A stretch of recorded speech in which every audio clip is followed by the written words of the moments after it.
Muy buenas tardes a todos, a todas. Les damos la bienvenida nuevamente desde este espacio del Instituto de Estudios Judiciales a este segundo encuentro de este cuarto programa de formación y actualización en Derecho Constitucional, organizado por el Instituto de Estudios Judiciales de la Suprema Corte de Justicia de la Provincia de Buenos Aires. Eh, lo coordina la doctora Verónica Vilsic, que nos acompaña hoy, como siempre, agradecemos. Está la doctora Marcela Basterra, la doctora Adelina Loiano, y también va a estar la doctora Sofía Zagués en este panel de hoy. Así que le doy la palabra ahora a Verónica Vilsic, coordinadora de este curso. Bueno, muchas gracias por la presentación a modo de introducción, así que para todos muy buenas tardes. Nos encontramos nuevamente presenciando este cuarto programa de formación y actualización en Derecho Constitucional. Como siempre digo, es un gusto para mí seguir haciendo este proyecto desde el año 2019, así que no puedo más que dejar asentado el agradecimiento para las autoridades del Instituto de Estudios Judiciales de la Suprema Corte de Justicia de la provincia. Y para comenzar esta segunda jornada quiero señalar que tengo el gusto de compartir panel, o como mejor dicho, pantalla, con quienes representan, en mi entender, de las más destacadas profesoras en Derecho Constitucional que tenemos en nuestro país. Así que, obviamente, es un placer contar con ellas, y para evitar justamente excederme en demasía y no tomar el tiempo de sus relevantes exposiciones, voy a pasar a presentarlas a todas ellas de forma conjunta, en el orden que hemos fijado para que expongan en el día de hoy. Así que primero voy a contarles, para quienes no tengan el gusto de haber conocido con anterioridad a la doctora Marcela Basterra, que ella es obviamente abogada, es doctora en Derecho por la Universidad de Buenos Aires, magíster en Derecho Constitucional y Derechos Humanos, expresidenta del Consejo de la Magistratura de la Ciudad Autónoma de Buenos Aires. Tanto en cuanto a la actividad académica, se ha desempeñado y se desempeña como profesora titular en Derecho Constitucional de la Universidad de Buenos Aires. Es profesora también en el grado, posgrado y doctorado en universidades nacionales y extranjeras. Fue declarada personalidad destacada en el ámbito de las ciencias jurídicas por la Ciudad Autónoma de Buenos Aires, por la legislatura. Es panelista y conferencista en más de 250 seminarios y congresos, autora, coautora y directora de numerosos libros y publicaciones y artículos vinculados obviamente a las materias con las que se desempeña, y miembro de diversas asociaciones nacionales e internacionales. Así que, como verán, con esta nueva incorporación que hemos tenido en este cuarto programa, con la presencia de la doctora Basterra, creo que se robustece el nivel de excelencia de los expositores con quienes durante estos años he tenido la suerte de trabajar en este espacio. Y precisamente las siguientes expositoras que voy a también presentarles ya han estado en este programa con anterioridad, pero obviamente no quiero dejar de remarcar algunos de los datos más salientes de su trayectoria profesional. Voy a hablar ahora de la doctora Adelina Loiano, abogada, profesora también titular de Derechos Humanos en la Universidad de Lomas de Zamora, en la Universidad de Ciencias Empresariales, profesora titular de Derecho Constitucional en la Universidad Abierta Interamericana. También es adjunta en materias de Derecho Constitucional y Derechos Humanos en la Universidad de Buenos Aires. También trabaja, obviamente, en la Universidad de Buenos Aires, donde es la coordinadora de la especialización en Derecho Constitucional de la Facultad de Derecho de la Universidad de Buenos Aires, cuyo director es el doctor Sapsay, docente en otros espacios académicos, y también cuenta en su haber con plurales publicaciones vinculadas a la materia, en obras colectivas y demás. Así que creo que con esto más o menos les estoy contando un poquito de la trayectoria de la doctora Adelina Loiano. Y por último, sí, ya justamente van a tener el agrado de escuchar, esperemos que se solucione el tema de la conectividad, con la doctora Sofía Zagués, ¿sí? Ella nos va a hablar, porque no se los dije con anterioridad, la doctora Marcela Basterra, para resumir. La doctora Basterra va a hablar de lo que tiene que ver con el derecho al olvido, vinculándolo con el habeas data. Ya hemos comenzado sobre estos temas de las acciones de garantías de los derechos la semana pasada. Luego va a hablar la doctora Adelina Loiano sobre el amparo. Van a ver que es un enfoque mucho más moderno y actual el tema que nos va a traer para esta tarde. Y como les decía, la doctora Zagués va a hablar del litigio estructural. Y en ese sentido, para terminar estas presentaciones, les quiero contar que la doctora Zagués, además de ser abogada, es doctora en Derecho por la Universidad Católica Argentina, tiene un máster en Derecho en la Universidad de Georgetown, es profesora titular de Derecho Constitucional en la Universidad Católica Argentina, también es profesora en la Universidad de Buenos Aires en esta materia, también tiene este cargo en numerosas universidades, tanto nacionales como internacionales, donde es invitada, autora de libros y artículos, ex secretaria general de la Asociación Argentina de Derecho Constitucional, y también fue miembro de diversas asociaciones e institutos, así que por ese motivo creo que efectuadas todas estas presentaciones, me parece que no tenemos que perder más tiempo y escuchar a las expositoras.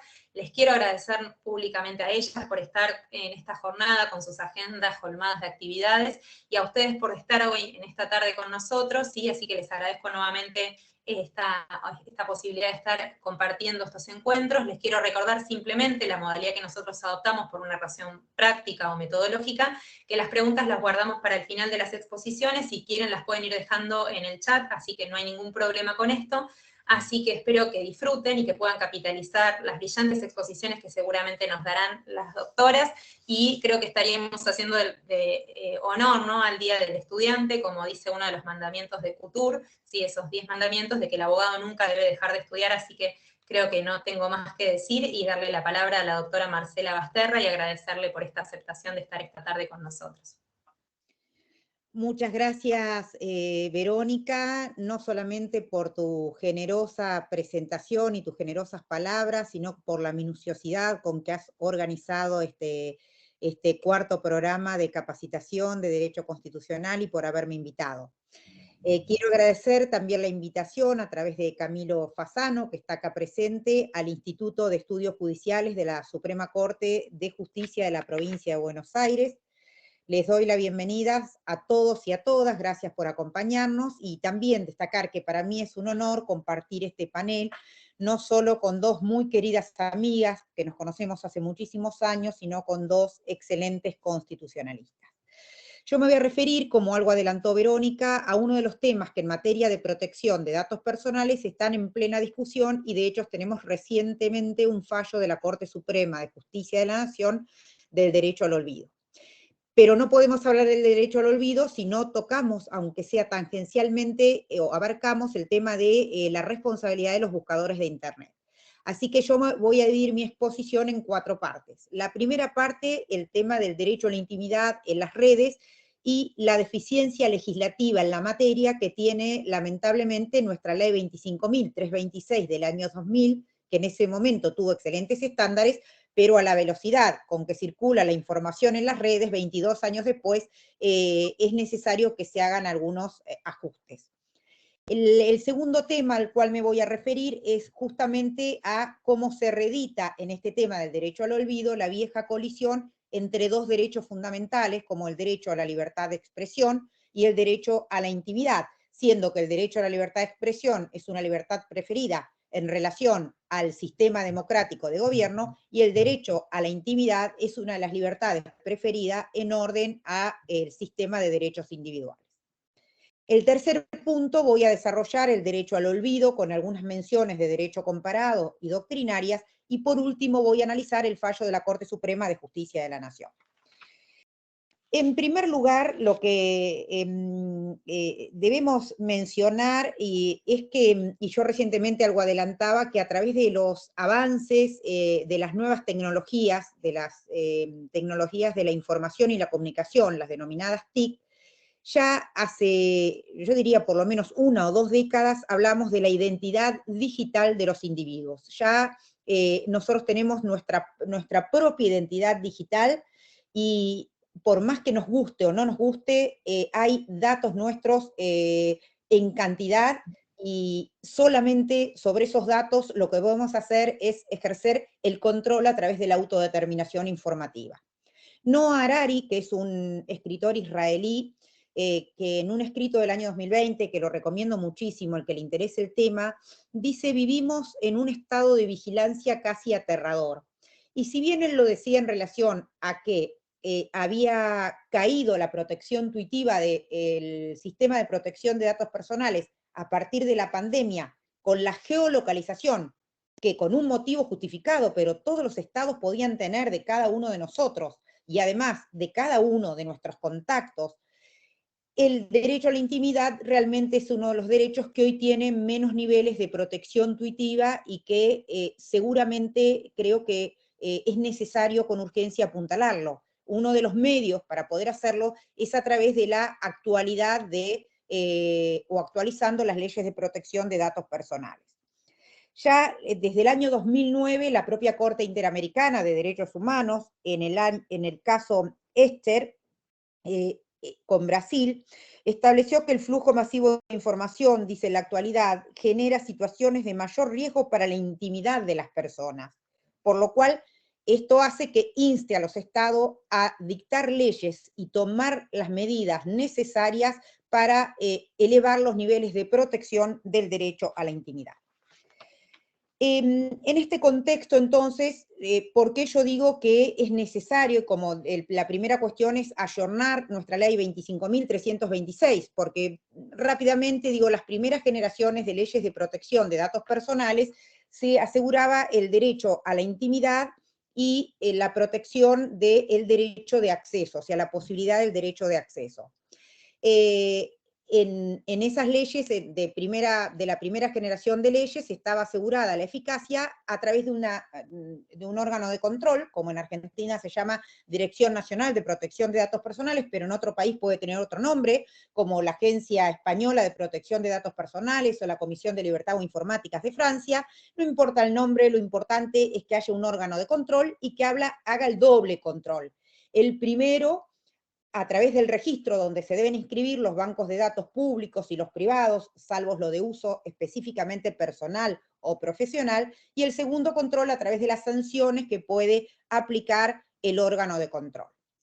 En la segunda generación de leyes de protección de datos personales, se agrega a la protección a la intimidad y al acceso dos cuestiones: la calidad de los datos, que nosotros la tenemos como principio general en el artículo 4 de nuestra ley, es decir, que los datos deben ser ciertos, actualizados, deben ser reales, deben mostrar la verdadera situación de las personas, deben ser adecuados y pertinentes, es decir, usarlos para la finalidad para la cual fueron recopilados. Y se incorpora también el concepto de licitud de los datos. Los datos deben ser recolectados conforme a lo que establece la ley, que también está en nuestra ley 25.326 en el artículo 3. Ahora bien, la tercera generación de leyes de protección de datos personales, a la protección a la intimidad, al derecho de acceso, a la licitud y a la calidad, le agrega dos cuestiones. Una es una batería de derechos en favor de los titulares de los datos y en contraposición una serie de obligaciones que pesan sobre los bancos de datos o los registros de datos que justamente trabajan con información personal. Ahora bien, nuestra ley cumple hasta la tercera generación de leyes de protección de datos personales. Pero en las últimas 2 décadas se empezaron a reformar la mayoría de las primeras leyes de protección de datos personales y teniendo como un corpus iuris en la materia ejemplificador es el reglamento europeo, que era el número 45 del año 95, y ese viejo reglamento europeo fue reformado por el 679 en el año 2016. En ese reglamento europeo, que lo tomamos como modelo de alguna manera, porque toma toda la problemática actual en materia de habeas data, de protección de datos personales, tiene una serie de cuestiones que nuestra ley no tiene y que yo entiendo que es a lo que deberíamos apuntar para reformarlo. En primer lugar, establecer la responsabilidad de los buscadores de Internet. No importa qué tipo de responsabilidad, es decir, la que cada país tenga, porque la responsabilidad de los buscadores de Internet es mucho más fuerte, como lo vamos a ver después cuando veamos el caso Costeja González, en Europa. Sin embargo, en Argentina es otra, la responsabilidad es, si se quiere, es mucho más leve hacia los buscadores de Internet. En el caso Belén Rodríguez del año 2014, la Corte Suprema estableció que los buscadores de Internet no tienen una responsabilidad objetiva, es decir, no manejan una cosa peligrosa, pero tienen una responsabilidad subjetiva, que está constituida por un control ex post, no ex antes. Es decir, los buscadores de Internet no pueden ponerse a ver si los datos son ciertos, verídicos, actualizados, difamatorios, etcétera, pero tienen que tener un mecanismo para que cuando la persona les solicite que se desindexe un dato en razón de que tiene alguna de esas características, poder hacerlo. Entonces, la responsabilidad de los buscadores de Internet. Otra de las cosas que deberíamos incorporar en la ley es el derecho a la protección de datos personales como derecho fundamental, que a partir de este caso que fue paradigmático, Costeja González, se crea como tal. Antes hablábamos del habeas data y la garantía del habeas data, pero ahora la garantía del habeas data es la herramienta procesal para hacer valer el derecho fundamental a la protección de los datos personales. Eso también debería estar en nuestra ley. También debería estar en nuestra ley, aparte de los derechos ARCO, como se llama, acceso, ratificación, cancelación, olvido y oposición. El derecho al olvido y a la oposición no está. Es decir, el derecho al olvido que hoy vamos a tratar no están establecidos en nuestra ley. En cuarto lugar, los límites, es decir, de qué forma y en qué circunstancias va a estar justificada la geolocalización, porque no podemos pensar una geolocalización sin ningún tipo de límite, porque sería como la violación del domicilio del artículo 18 en el constitucionalismo del siglo XIX. Y por último, establecer nuevos tipos de datos, como los datos biométricos, los datos de tipo genéticos, definirlos y establecer los límites y los alcances que no están en esta nueva ley. A propósito del derecho al olvido, en el Ejecutivo del año 2018 se presentó un proyecto de ley en el cual en el artículo 31 se incorporaba el derecho al olvido de la siguiente manera. Se establecía que procederá el derecho al olvido cuando, primero, los datos ya no sean necesarios en relación con los fines para los que fueron recolectados. Es decir, se recolectan para una cosa y ya pierden la finalidad o la adecuación. Yo creo que este podría ser el caso de Negri para invocar el derecho al olvido. Segundo, cuando el titular de los datos revoque el consentimiento en que se base el tratamiento de datos y este no se ampare en otro fundamento jurídico. Tercero, cuando el titular de los datos haya ejercido su derecho de oposición y no prevalezca otro motivo legítimo para el tratamiento de sus datos. Cuarto, cuando los datos hayan sido tratados ilícitamente, eso es lógico. Y quinto, cuando los datos personales deban suprimirse para el cumplimiento de una obligación legal. Posteriormente, en los años 2018, 2019 y nuevamente este año se volvió a presentar el proyecto de reforma de protección de datos personales. En este caso creo que fue el bloque de la UCR, estoy segura, y no se aprobó. Y yo me pregunto por qué no se aprueba, porque todos sabemos que uno de los grandes problemas que tenemos en Argentina está esta cuestión de que la sociedad tristemente está políticamente muy dividida.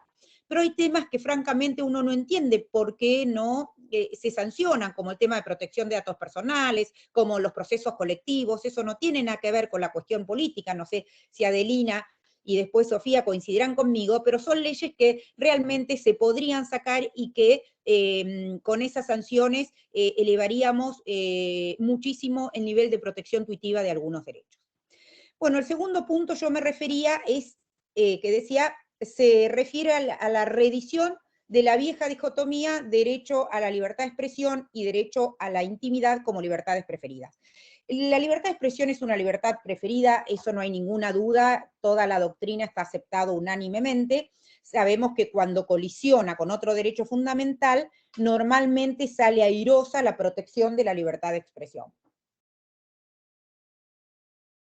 Esto no lo digo yo, sino que es una jurisprudencia inveterada de la Corte Suprema de Justicia de la Nación, lo reedita en el caso de Negri y lo vamos a ver, pero también es una jurisprudencia de la Corte Interamericana de Derechos Humanos, esto de que la libertad de expresión es un derecho bifronte, es un derecho de doble dimensión, es un derecho sistémico, porque si se lesiona la libertad de expresión, se lesiona automáticamente el derecho a, no la dimensión individual de una persona a expresarse, sino el derecho de toda la sociedad, y con eso se afecta a, al debate indisolublemente, el debate libre, indisolublemente ligado a una sociedad pluralista y democrática. De ahí la importancia como libertad preferida.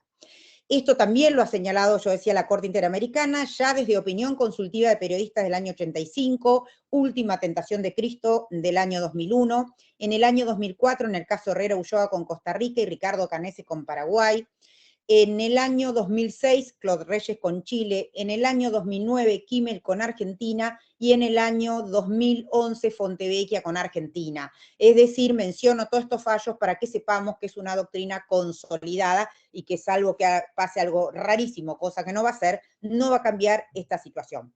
Ahora bien, como decía Carlos Santiago Nino, el derecho a la intimidad también es una libertad preferida en orden al sistema de derechos individuales, porque cuando se lesiona el derecho a la intimidad y el derecho a la autonomía personal, automáticamente se lesionan como efecto dominó otros derechos, el derecho a la libertad de conciencia, a la libertad de religión, a la libertad de reunión, a la libertad de enseñanza, a la libertad de cátedra, a la libertad de asociación, a la libertad de elección sexual, a la libertad de los derechos reproductivos, y podría nombrar otra serie de libertades, todas directamente relacionadas con los derechos individuales.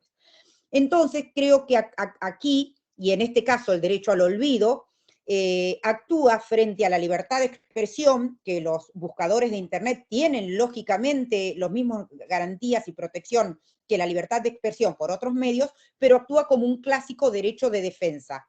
Un derecho de defensa, y cuando hay una colisión, en este caso de derechos fundamentales, se sigue el tradicional procedimiento de 2 fases o de 2 etapas.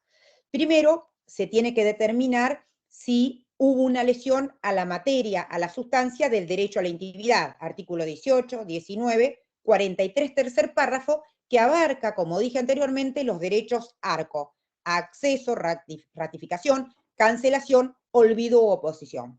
Una vez que cotejemos que ha habido una lesión a uno de estos derechos, posteriormente lo que hay que chequear si está constitucionalmente justificada. Esa es la tarea que creo que la Corte hizo en el control de constitucionalidad, más allá que en lo personal no estoy de acuerdo con el fallo de Corte, sino de Cámara, pero realizó en el control de constitucionalidad en este caso que nos ocupa, en el caso de Negri y en el derecho al olvido. El tercer punto que yo iba a abarcar, me voy a referir al derecho al olvido como tal. Y el punto de partida de este derecho, por eso es nuevo, es un debate que se está dando en Europa, en toda Europa continental, y se incorporó en el reglamento 679, como antes lo mencioné, también en los Estados Unidos, en el Reino Unido, en Canadá, en Australia, en distintos países, y en América Latina, que ahora vamos a ver. Pero el punto de partida fue en 2014 con el caso Costeja González, que era un ciudadano español que hace un reclamo ante la Agencia de Protección de Datos, la Agencia Española de Protección de Datos. Él dice, cada vez que pongo mi nombre, aparece un artículo del diario La Vanguardia de 16 años antes, en los cuales él aparecía, o sea, lo que aparecía era el embargo, el artículo con el embargo y su calidad de deudor. El señor había cumplido su deuda y habían transcurrido 16 años. Entonces él lo que hace, le hace un planteo a la Agencia Española de Protección de Datos, que sí hace lugar, y ordena el desbloqueo de los datos para que no se una el nombre del titular a este dato, y la agencia lo acompaña en el reclamo contra Google Internacional y Google España ante el Tribunal de Justicia Europeo. El Tribunal de Justicia Europeo atiende 2 cuestiones prejudiciales que había planteado Google. Google dice, si nosotros no hacemos tratamiento de datos, porque lo que hacen los buscadores de Internet es sistematizar información, y no nos podemos poner a ver si la información es verídica o es falsa, porque además estaríamos ejerciendo un tipo de censura previa. A lo que el Tribunal de Justicia Europeo le responde que de ninguna manera ocurre eso, porque primero hacen tratamiento de datos personales, y si bien no se solicita que antes se haga ese control, pero que dado el emolumento económico que implica esta tarea para los buscadores de Internet, tienen que tener los mecanismos necesarios para que cuando un usuario le señala un determinado contenido que pueda ser ofensivo, falso, discriminatorio, o en este caso por el transcurso del tiempo, que tienen la obligación de el deber de retirarlos. Y dice también Costeja González que los buscadores de Internet tienen que cumplir con el artículo 6 que es justamente la licitud de los datos, y con el artículo 12.1 y 2 del Reglamento Europeo, que se refiere a dar el derecho de acceso y el derecho de ratificación. Entonces, concluye el Tribunal de Justicia Europeo que en este caso debe ponderarse el derecho, acá dice, el derecho fundamental a la protección de los datos personales por encima del derecho a la información en este caso concreto, y hacer lugar al derecho al olvido. Es decir, surgen dos cuestiones fundamentales. Se establece el derecho fundamental de protección de datos personales y se crea el derecho al olvido. De ahí en adelante, esto no es una jurisprudencia aislada, porque 5 años después se da el caso Google con Comisión Nacional de Informáticas y Libertad de Francia, en el cual el tribunal debe dilucidar si el derecho a la retirada de enlaces, porque acá no estamos hablando de que se borre de la faz de la tierra la información, se está diciendo que no se que los enlaces no se indexen de manera tal que cuando se ponga el nombre de la persona sea lo primero que aparece.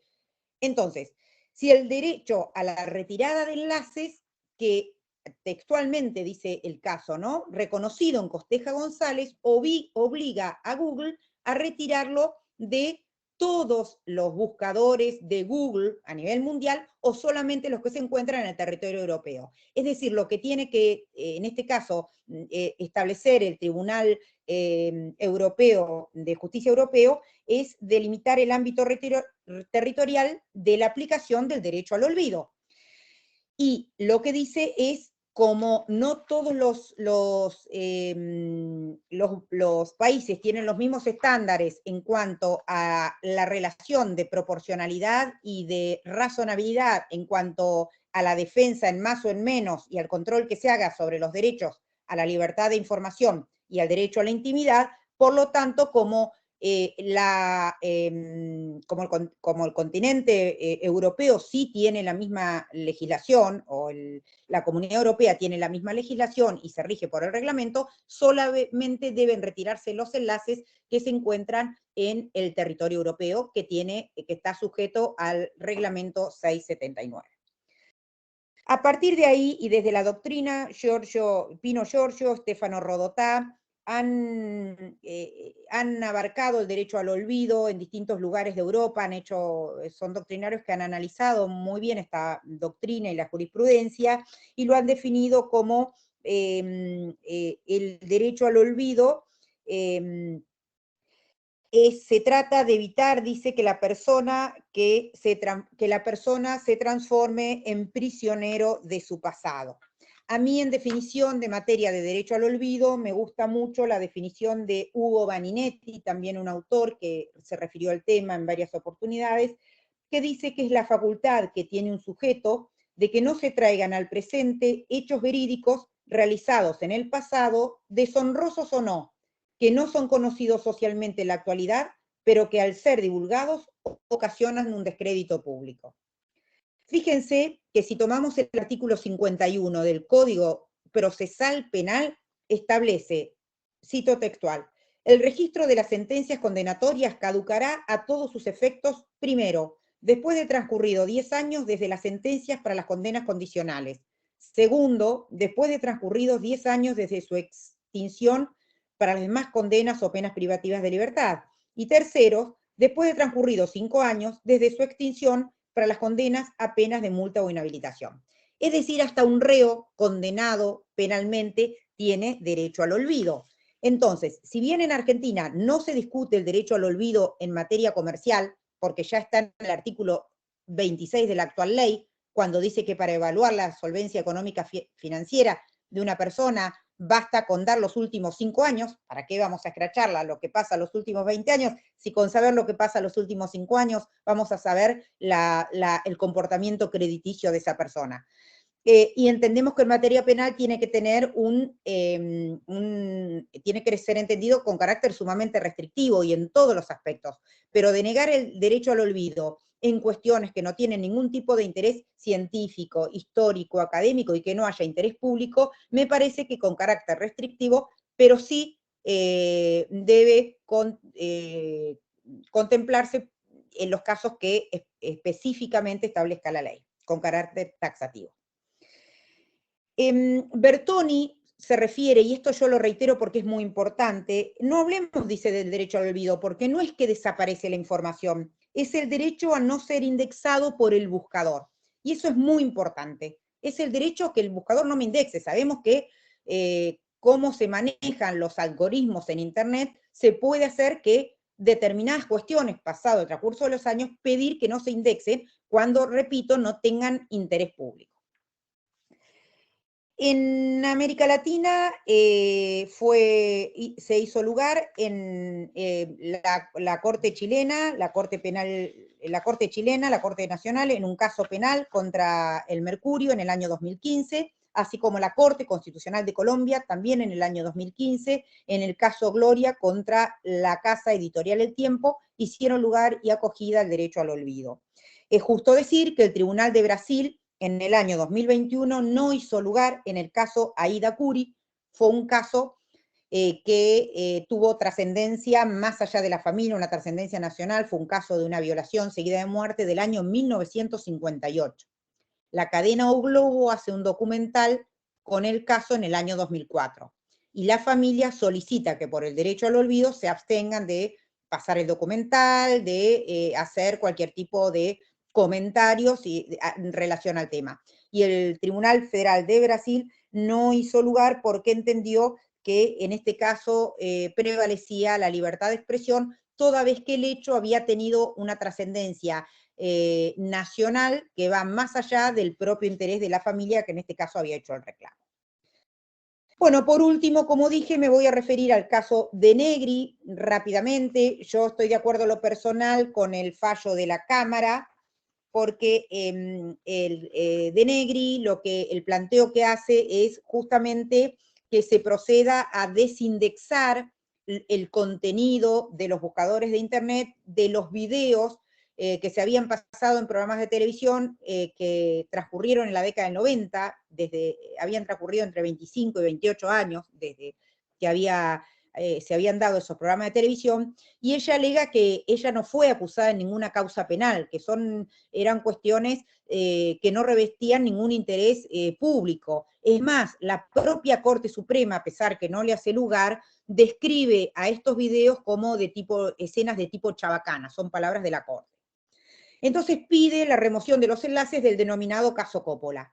¿Qué dice la Corte? La Corte dice, no hay una norma específica del derecho al olvido, pero puede hacerse valer por vía del derecho al honor y a la intimidad. El derecho al olvido tiene que tomarse con carácter sumamente restrictivo, dice la Cámara, porque puede hacerse una superprotección del derecho a la intimidad y lesionar el derecho a la información. Sin embargo, hay que distinguir la información relacionada con el llamado caso Coppola, que tiene que ver con el juez que fue destituido porque se demostró que las pruebas habían sido armadas, que hubo casos de corrupción y justamente fue condenado y destituido el juez, revisten interés público, por lo tanto, esos enlaces no se pueden remover. Pero, dice, los otros enlaces que reproducen escenas mediáticas de la actora sin contenido periodístico ni informativo alguno, así como no reviste interés público, histórico o científico, sobre estos últimos admitió el derecho al olvido en el entendimiento de que la remoción no vulnera el derecho a la sociedad de estar bien informado.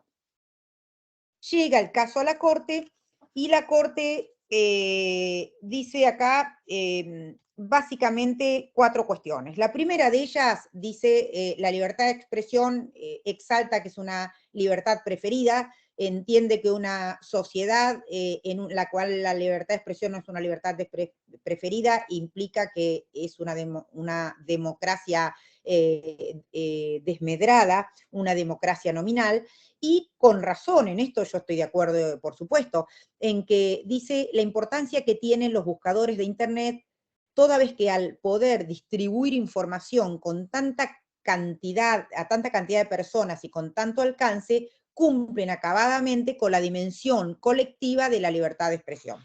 Hasta ahí yo estoy de acuerdo con la Corte. Sin embargo, la Corte el segundo punto manifiesta que toda restricción, sanción o limitación a la libertad de expresión implica una censura previa y tiene una fuerte presunción de inconstitucionalidad, que también hasta acá es cierto, pero seguidamente lo que entiende, y sabiendo yo que la Corte en el caso Paqués, y lo recuerdo, dijo que por más que el contenido en Internet llevara más de 10, 15 años, igual sacarlos implica censura previa. Yo entiendo que acá no se trata de ningún caso de censura previa, toda vez que este contenido, no solamente estos videos habían estado por Internet, sino que se habían pasado por televisión, se había hablado en la prensa gráfica, escrita, radial, es decir, no creo que constituya un caso de censura previa, pero es mi humilde opinión. Lo tercero que dice la Corte es que sí reconoce que con carácter excepcional puede haber un supuesto de tutela preventiva para los casos que hay ilicitud de los contenidos y pueda causar un daño, pero este no es el caso.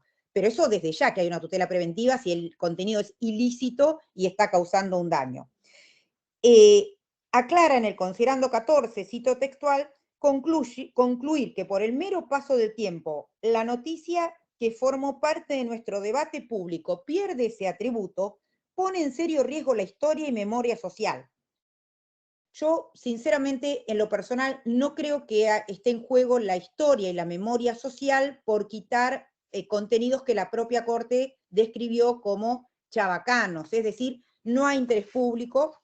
La Corte acá lo que analiza es que se trata de una persona pública porque ella rehizo su vida, es una periodista muy conocida de la CNN y de la cadena de televisión, y es un personaje de los medios en los Estados Unidos, Natalia de Negri, y dice, es una persona pública, esto puede tener razón la Corte, entonces dice que en el momento en que ella accedió a que se graben esos contenidos, dio su consentimiento, por lo tanto no corresponde la protección de la intimidad.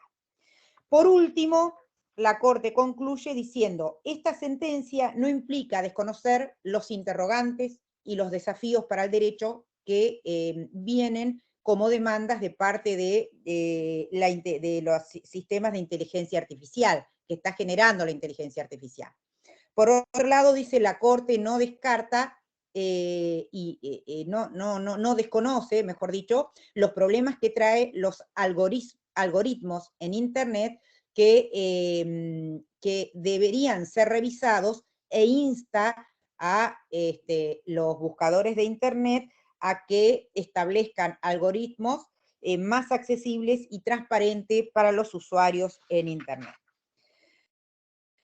Concluyo diciendo que entiendo que la Corte perdió una oportunidad histórica para dar el debate y receptar el derecho al olvido, aunque en este caso, si entiende, como entendió la Corte, que era un caso de una persona pública, podría haber no hecho lugar, pero la Corte cuando ha querido dar un debate lo instaló. Lo hizo en el caso FAL, cuando quiso instalar ni más ni menos que el aborto para casos de violación, y lo hizo en el caso Alavi cuando quiso instalar y receptar ni más ni menos que las acciones de clase. Entonces entiendo que al margen que en este caso pudiera no haberlo dado, era un momento especial para debatir sobre el derecho al olvido. Máxime con la expectativa que se generó, toda vez que durante los días 17 y 18 de marzo saben que todos los interesados tuvieron la oportunidad de expresarse en la audiencia pública ante la Corte, con lo cual, en lo personal, yo hubiera esperado otro resultado. Bueno, muchas gracias y quedo a disposición para cualquier consulta. Bueno, muchas gracias, doctora. Excelente la exposición, como era de prever. Así que vamos a pasar directamente, como ya hicimos la presentación, con la doctora Adelina Loiano para concederle la palabra a la doctora y que tenga su espacio para exponer usted. Bueno, buenas tardes. En primer lugar, agradecerles la invitación a participar de esta mesa y, como dijo la doctora Basterra, compartir con ustedes una mesa tan interesante. Después de esta excelente exposición interesantísima y que Marcela sabe que hemos discutido algunas cuestiones del derecho al olvido. A mí me dan muchas ganas de intervenir en un debate, casi diría, este sería el tema del día de la fecha. Así que bueno, gracias Verónica por la invitación. Gracias a todos los que están presentes escuchándonos. La idea es compartir algunas ideas. Y gracias, Marcela, porque siempre pones esa dedicación, esa nota, esa propuesta. Y lo que a nosotras nos gusta, que es dar nuestra opinión también, ¿no es cierto? Y ese es como el broche de oro de todo esto. Bueno, se me ocurre a mí que dentro de este panel, o como lo podamos llamar hoy, donde estamos hablando de las acciones de tutela de los derechos, darle un giro no porque vayamos a decir algo distinto, sino desde dónde vamos a mirar este tema. Obviamente el tema asignado era el amparo, y yo quiero salirme un poquito de eso para hablar del amparo específicamente, y para hacerlo un poco más abierto, y va a incluir lo que habló la doctora Basterra y lo que supongo que va a hablar la doctora Sagüez, que tiene que ver con desde qué perspectiva hay que mirar hoy estos problemas y estos procesos. Y me parece que la perspectiva es la del derecho procesal constitucional. ¿Por qué? Porque es precisamente esta disciplina la que nos permite hacer otra mirada sobre los aspectos meramente procesales o meramente constitucionales de figuras como estas, que vamos a denominar obviamente los procesos constitucionales, y que sirven precisamente para poner en la cúspide del debate la supremacía de la Constitución, y yo diría hoy la supremacía de los tratados internacionales. No estoy hablando de jerarquizados o no jerarquizados, sino me voy a referir después al tema de la doble fuente.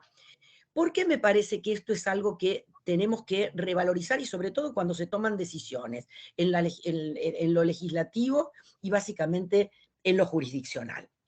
No hace demasiado tiempo que los procesalistas, por un lado, los grandes procesalistas como Carneluti, como Mauro Capelletti en la Argentina, como Mario Augusto Morello, ese es el sector procesal, y los constitucionalistas, por otro lado, Fixamudio en México y claramente Germán Vidarcampos en la Argentina, hicieron esa unión que tenía que ver con que, ojo, los procesos específicos, como el amparo, como el habeas data, como el habeas corpus, no son procesos cualquiera, ni siquiera son procesos excepcionales. La palabra excepcionalidad se nos derrumba en función de la especificidad de algo que está determinado básicamente para poner en primer plano el derecho constitucional y hacerlo efectivo, protegerlo, resguardarlo y hasta prevenir una lesión irreparable. Del punto de vista del otro lado del derecho constitucional, las instituciones constitucionales siempre trabajaron sobre el concepto de garantías,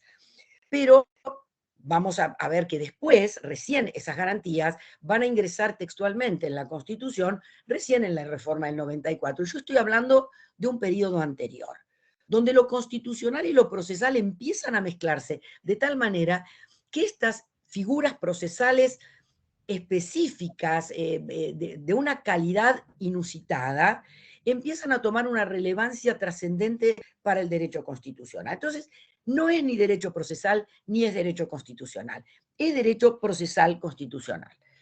Esta mirada en una primera etapa tuvo que ver con estudiar los tribunales constitucionales. La figura que apareció fueron los tribunales concentrados, ¿no? Un tipo de control de constitucionalidad muy específico, pero eso fue solamente una etapa, porque después se empieza a trabajar sobre los procesos, que es lo que nos interesa, esos procesos constitucionales.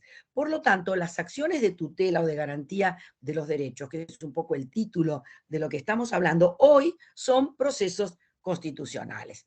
El derecho doméstico trabajó mucho sobre este tipo de instrumentos procesales para la tutela de los derechos. Con variantes hay un tronco común en ellos, que es más celeridad, menos obstáculos, menos cuestiones irrelevantes. Acá hay un tema que defender, hay un tema que resguardar. Hay algunos autores que hasta hablan de que estos mecanismos no protegen, no son garantías para las personas, sino que son garantías para el derecho específicamente. Es decir, lo que estoy protegiendo es el derecho, porque protegiendo el derecho arrastro la garantía específicamente de la persona. Por eso digo que a nivel doméstico, vamos a hablar no solo en la región, sino también en Europa, hay un desarrollo de esos instrumentos procesales muy interesante y de alguna manera la doctora Basterra, cuando nos trae la jurisprudencia del Tribunal Europeo, nos está mostrando eso, es decir, la persona queda un poco diluida en función de cómo vamos a plantear, a replantear y a resguardar el derecho en sí mismo. En la experiencia argentina, tanto a nivel local como a nivel provincial, la elaboración de esto, o la estructuración, yo diría la arquitectura de estos mecanismos en principio procesales, ha tenido una evolución muy favorable. Yo creo que hay que destacar que el derecho provincial, y estamos hablando frente a órganos de la provincia, siempre fue mucho más creativo y mucho más precursor en materia de este tipo de garantías. Hasta que la Corte Argentina decidió que había algo que se llamaba amparo, las provincias tenían ley de amparo. No digo todas, pero muchas. De manera que el derecho provincial, el derecho local, siempre ha sido más rico y lo sigue siendo de alguna manera en la protección, en la garantía de los derechos en específico. Y yo diría que donde las normas no actuaron, actuó la jurisprudencia. De manera que donde no tengo norma, tengo el juez resolviendo. Ahí sí vamos a poner a la Corte Suprema y vamos a poner su trabajo de crear el amparo prácticamente de la nada, pero de la nada aquí, porque ya existía en las provincias, y el amparo lo inventaron los mexicanos en la Constitución de Querétaro, o sea que ya el mundo estaba hablando de eso. Pero lo que quiero marcar aquí es que nuestro derecho federal se había quedado, y durante 10 años solamente fue la jurisprudencia la que hizo crecer la idea de qué era este resguardo o esta garantía de los derechos. Recién después se crea una ley, mejor no mencionarla, porque esa ley que aún está vigente, inexplicablemente, pero por suerte otra vez la jurisprudencia la fue mochando y fue diciendo esto no, pero es una ley por la negativa. No hay amparo cuando esto. Es increíble que una ley regule por el no y no por hay amparo cuando tal cosa. Coincidimos que el primer artículo, hablo de la ley federal, me describe el amparo, pero el segundo inciso dice, no hay amparo en esta situación, en esta. Bueno, la jurisprudencia otra vez cubriendo el bache, cubriendo la mora, indudablemente, del legislador. Llega la reforma del 94. Bueno, aquí sí, incorporamos estas garantías dentro del texto constitucional. Ya tengo la norma a nivel interno, con una consecuencia fundamental. Me transforma estas figuras, el amparo, el habeas data, el habeas corpus, me las transforma en garantías federales. Y empieza a recorrer un camino que el derecho internacional le había ganado, que es que dejan de ser garantías solamente para ser derechos. Se habla de un derecho al amparo, de un derecho al habeas corpus. Es decir, la garantía como resguardo del derecho sigue subsistiendo, pero cuando lo planteamos como derecho, la cuestión me abre otras, yo diría, me abre otros impedimentos, otros cuestionamientos, aspectos procesales. Por ejemplo, el rechazo in limine. Es decir, que ha sido muy criticado porque un rechazo in limine, cuando hablo de un derecho, no le encontramos la vuelta, pero cuando hablo de una garantía, pero cuando hablo de un derecho, evidentemente no puedo decir in limine, en cuanto empieza la petición judicial, se desecha. Este artículo 43 nuestro rotundamente cambia la naturaleza jurídica y la inserción dentro del sistema jurídico argentino de lo que van a ser estas figuras que ya tenían una historia, obviamente, que ya tenían un transcurrir y que ya tenían una jurisprudencia bastante evolucionada. No obstante, me parece que hay que señalar algo. Haberlo incluido en la Constitución no solo federaliza la garantía, sino que también pone un piso mínimo, máximo el que el Estado interno, el que los estados locales quieran, y además se incorpora allí una pauta interpretativa que tiene que ver con los principios de derechos humanos, de universalidad, de interdependencia, de indivisibilidad, de progresividad y el principio pro homine. Por eso decimos, ojo, si hablamos solamente de lo procesal, nos quedamos fuera. Entonces, en la actualidad, y es lo que yo un poco quería proponer, hay que ver cómo se miran estas figuras desde las dos fuentes que están influyendo en la interpretación de nuestro derecho. La regla hermenéutica en la Argentina ha cambiado rotundamente. La fuente interna, por supuesto, la Constitución, allí está, arriba de todo, perfecto, esto, la tradición del control de constitucionalidad. Pero yo quiero destacar que no solo es importante los tratados con jerarquía constitucional a los cuales se batalla mucho con eso, son 14, no es nada, al lado de los cientos de tratados que están, si bien por debajo de la Constitución, por encima de la ley interna.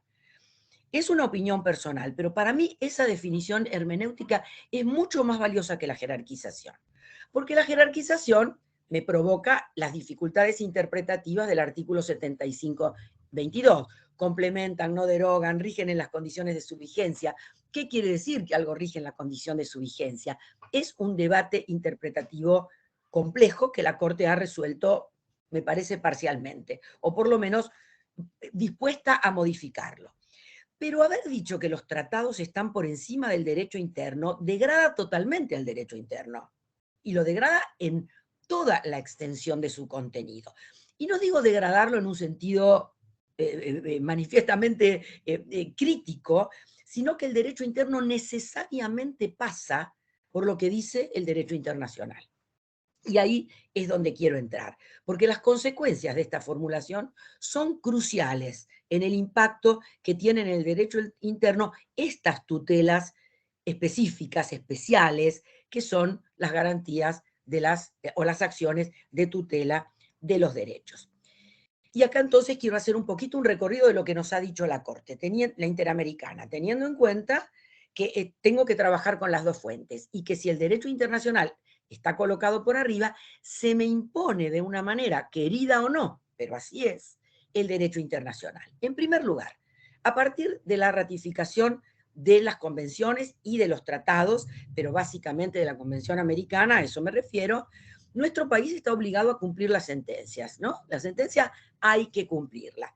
Primera fuga, llega el caso, llega la Corte a sostener siempre esa necesidad de cumplir hasta Fontevecchia, donde dice, momentito, hay que cumplir, pero hay un margen de apreciación.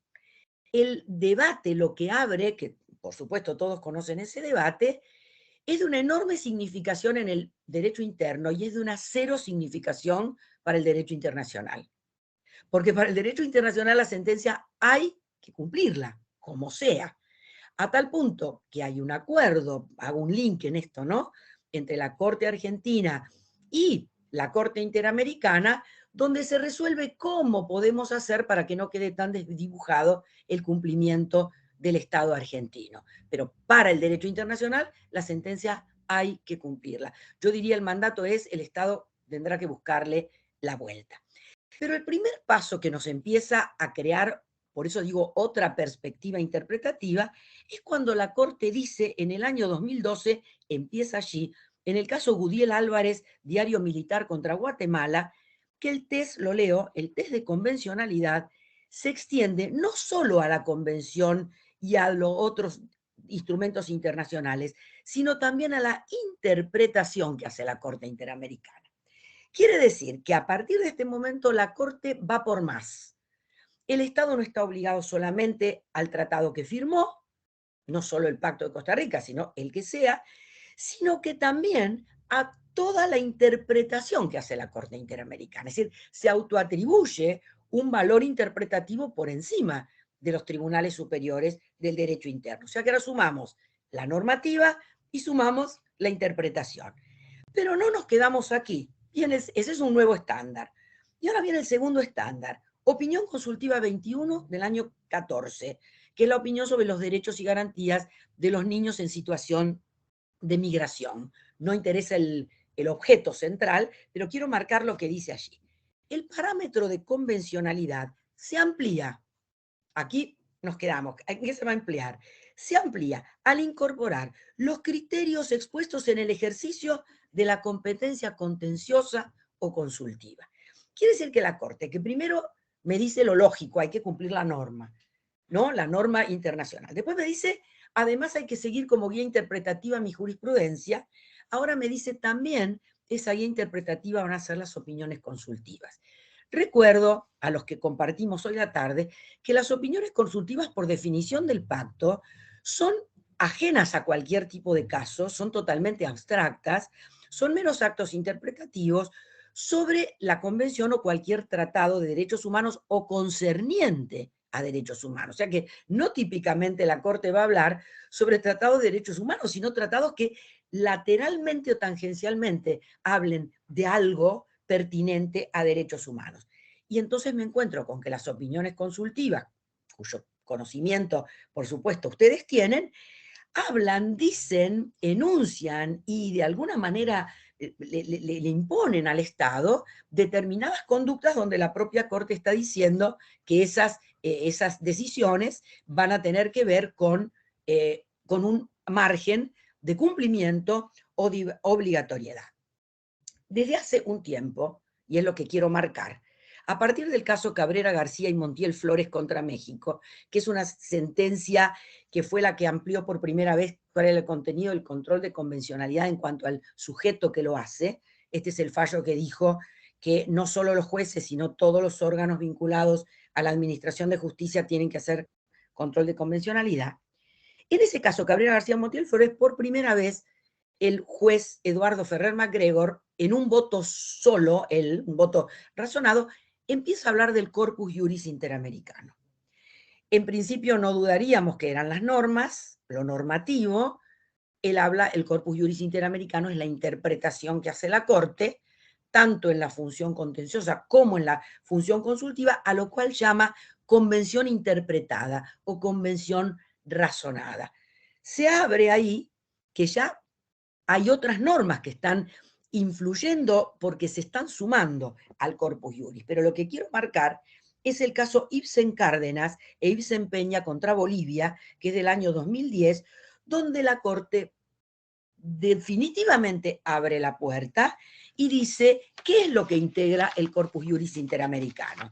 Y por lo tanto no voy a leer todo, pero quiero que vean lo que dice la Corte. La Declaración Americana, la Convención Americana, la Convención para Prevenir la Tortura, las estoy resumiendo los títulos, ¿no?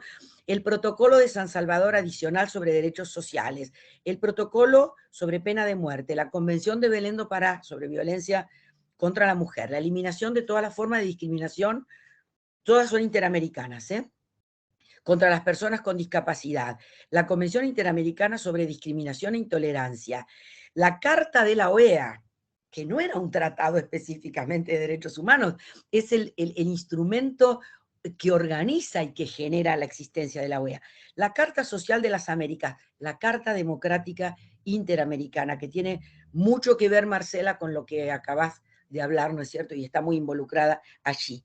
La Declaración Americana de los Derechos de los Pueblos Indígenas. La declaración, estoy hablando de declaraciones que no son tratados específicamente, porque no hay ratificación de las declaraciones, y son más bien un acto unilateral de compromiso. La Declaración de Principios de la Libertad de Expresión, los principios y buenas prácticas para la protección de las personas privadas de libertad, las políticas públicas de memoria de las Américas, los principios interamericanos sobre los derechos humanos de las personas migrantes, refugiados, apátridas y víctimas de la trata de personas. Todo esto, por ahora, es el corpus juris interamericano para la Corte Interamericana. ¿A qué quiero llegar? A que cuando la Corte nos dice que la interpretación que hacen los jueces internos debe hacerse a la luz y bajo el prisma del corpus juris interamericano, al lado de nuestra computadora, en la decisión que voy a tomar, yo tengo que tener presente todo esto. Y entonces voy cerrando con respecto a lo que era mi tema hoy, el amparo.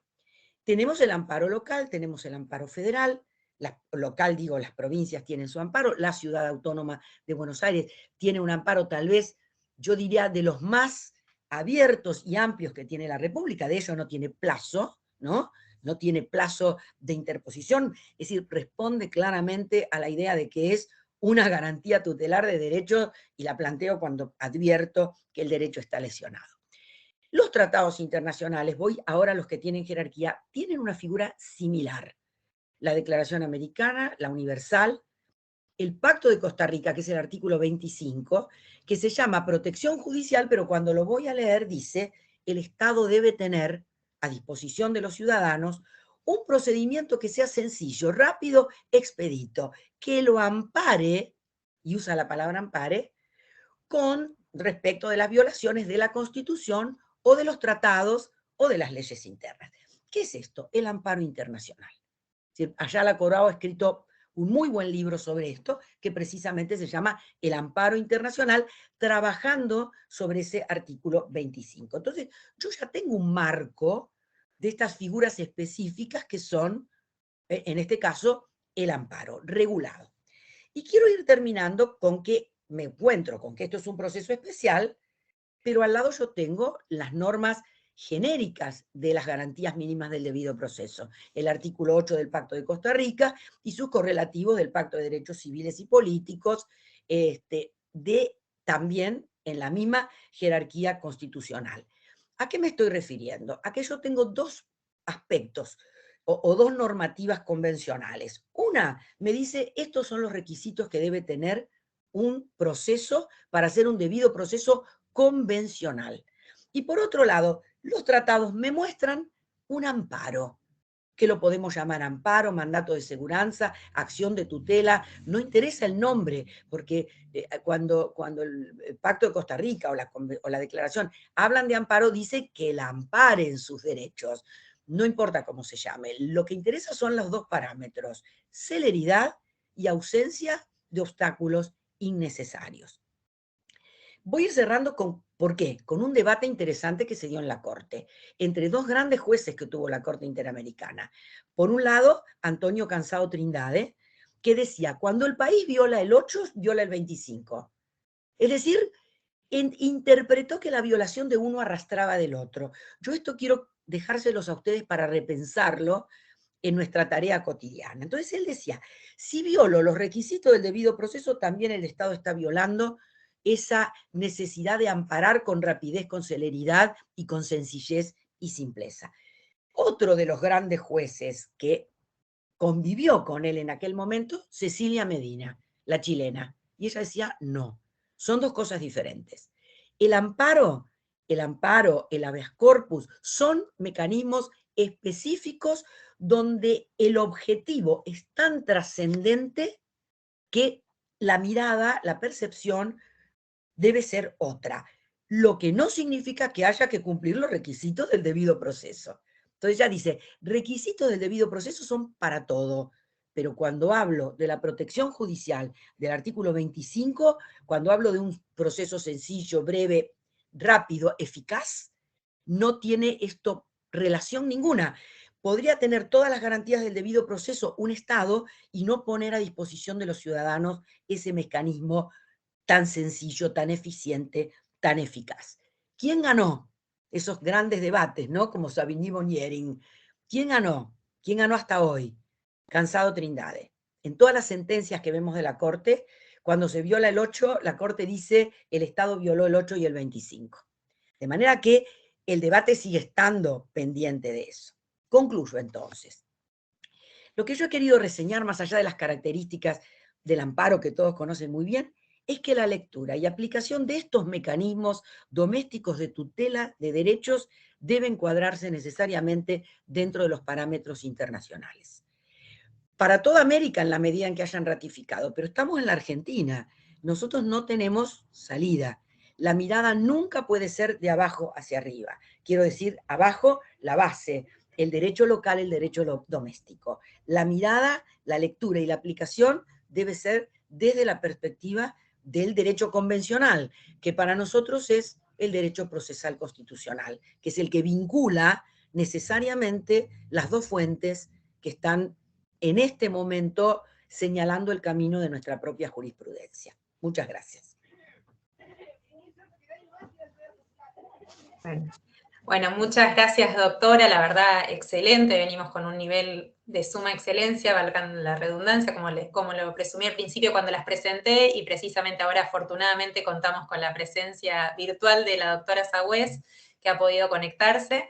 Así que vamos a poder tener el gusto de cerrar esta excelente jornada con su exposición sobre el litigio estructural. Ya la he presentado, aunque por ahí no haya estado en ese momento cuando lo hicimos, así que no voy a tomar más tiempo y le concedo la palabra a Sofía Sagüez. Gracias.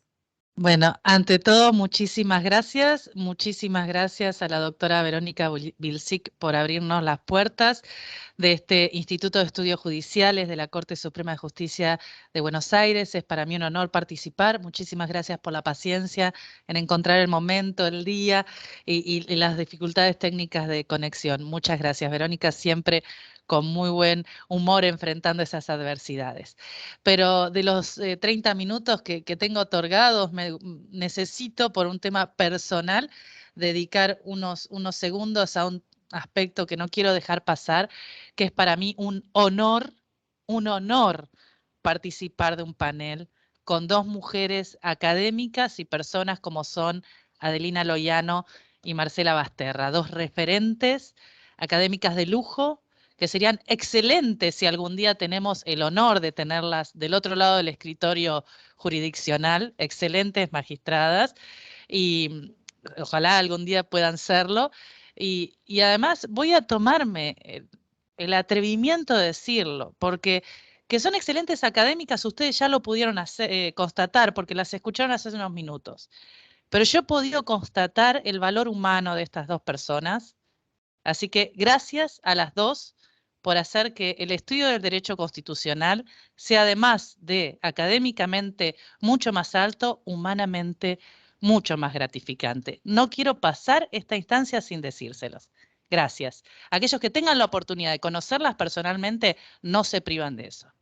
Y yendo ya al punto, me viene excelente la introducción que hicieron las dos, porque estoy totalmente convencida que en ese sentido el tema se enlaza, porque el desarrollo de lo que es el litigio estructural tiene que ver muchísimo con lo que es la transparencia y la democratización del debate jurisdiccional.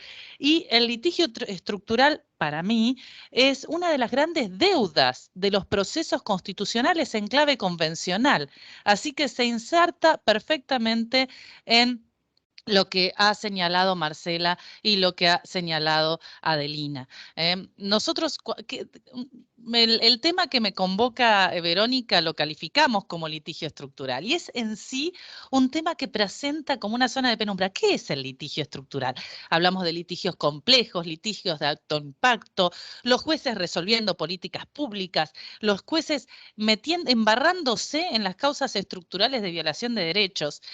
Y por más que existe este conocimiento bastante ambiguo de lo que sería la figura, el litigio estructural está presente, está en los protocolos, está golpeando la puerta de los tribunales y están en las decisiones de Estados Unidos de América desde 1954, pero en las decisiones de Latinoamérica, sobre todo a fines de los 90, en la Corte Constitucional Colombiana, en la Corte Sudafricana, en la Corte de la India y en la Corte de Argentina y en las cortes también de las provincias. La famosa dicotomía en el caso Berbinsky, que algo ya introdujo de manera muy técnica y muy solvente Verónica en el panel anterior y que yo voy a analizar. Entonces, el litigio estructural está. ¿Por qué? Porque la violación de derechos en clave estructural está presente en la humanidad. Y eso nos lleva a aquella primera gran pregunta que se hacía Bobbio y que nos debemos hacer todos, de ¿por qué? ¿Por qué si tenemos normas tan generosas?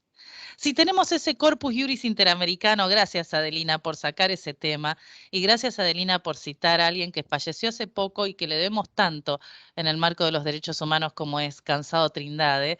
Yo también pensaba en aquellos primeros votos en que Cansado Trindade empieza a hablar del corpus juris internacional que después decanta en corpus juris interamericano. Sí, gracias por esa referencia. Entonces, si tenemos en la sociedad grupos de personas sistemáticamente excluidas, si tenemos en la sociedad, y no me refiero solamente a Argentina, es un fenómeno compartido en muchísimos de países, grupos excluidos, grupos de personas sometidos a la violencia.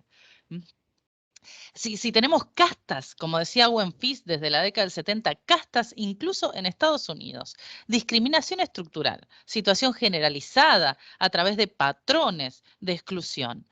¿De qué nos sirven esas consagraciones tan generosas, tan palmarias, hasta utópicas de algunos derechos en los textos constitucionales y convencionales? Tenemos evidentemente un desafío que es llevar a la realidad la consagración de derechos que está en la norma y quizá el más generoso, más veces consagrado, el derecho a la igualdad, que en la dimensión derecho, en la dimensión principio, que encuentra tantas violaciones en el campo fáctico. Entonces, cuando hablamos de litigio estructural, en realidad, ¿estamos bien? ¿Me ven ahí? ¿Ahí? ¿Se cortó? No, no, se escucha perfecto y se Ah, ve perfecto. bueno. Sí, sí. Así que si Yo querés no... compartir pantalla, sí, ahora te avisamos si está... Listo, no, como veía dentro de los moderadores a otra persona, digo a ver si ingresó con otro nombre. No, está bien. Listo, perfecto, no hay problema. Esperamos Bien, un momentito. no sé si quieren aprovechar tanto Adelina como Marcela para hacer algún comentario cruzado de las exposiciones de ambas. Sí les adelanto que con esto estamos cerrando, obviamente, lo que ya ha quedado concluido el tema de acciones de garantías de los derechos, ¿sí? Hemos abarcado de alguna forma, obviamente son temas muy extensos, pero hemos dado habeas corpus, habeas data y amparo de alguna forma, obviamente no fue un curso especializado sobre en esto, sino que tratamos de abordar distintas cuestiones dándole un viso de actualidad, ¿no?, a las problemáticas expuestas desde el amparo a nivel internacional, desde el derecho al olvido tan relevante en materia de habeas data, ¿sí? Inclusive en lo personal, uno como profesora de derecho penal, cuando explicamos los delitos contra la libertad, hablamos de la intimidad y hablamos de las cuestiones, por ejemplo, de los registros de reincidencia, ¿no? Hasta cuándo se deben informar estos datos, inclusive se puede incurrir en un delito penal cuando se brindan esos datos pasado ese tiempo, ¿no? Entonces el derecho al olvido desde 1921 en el Código Penal está, ¿no? Muy, muy interesante también verlo desde esta perspectiva. Así que, digo 1921 por la vigencia del Código Penal en el país. Así que, no sé si quieren agregar algo, comentar algo.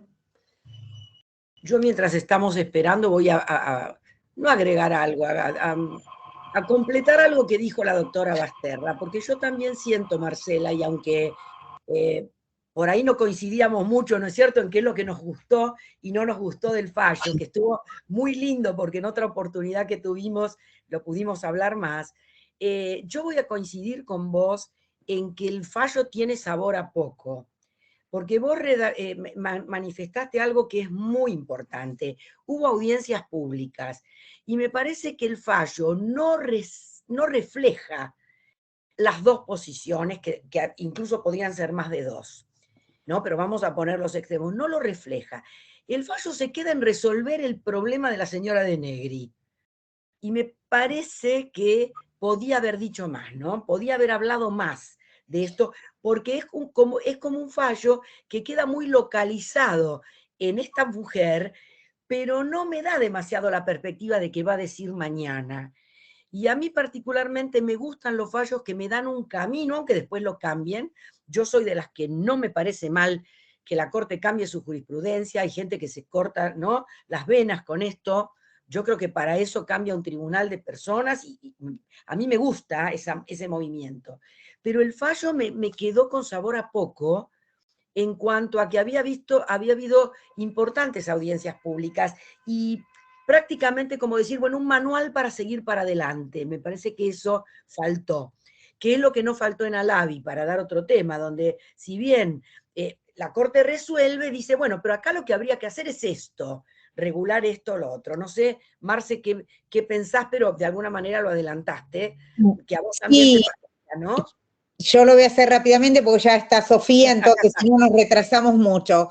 Pero sí, coincido con vos, Adelina. Yo creo que era un fallo para que se analice después de las audiencias públicas, de todas las exposiciones, para que se analice verdaderamente el derecho al olvido, más allá que después, en este caso concreto, no se le hubiera hecho lugar por su carácter de persona pública. Pero coincido totalmente. Y en relación a tu exposición, te quiero decir que además que me gustó mucho, me abrió un montón de miradas, o por lo menos una mirada muy internacional, porque es muy desalentador. ¿Se me escucha?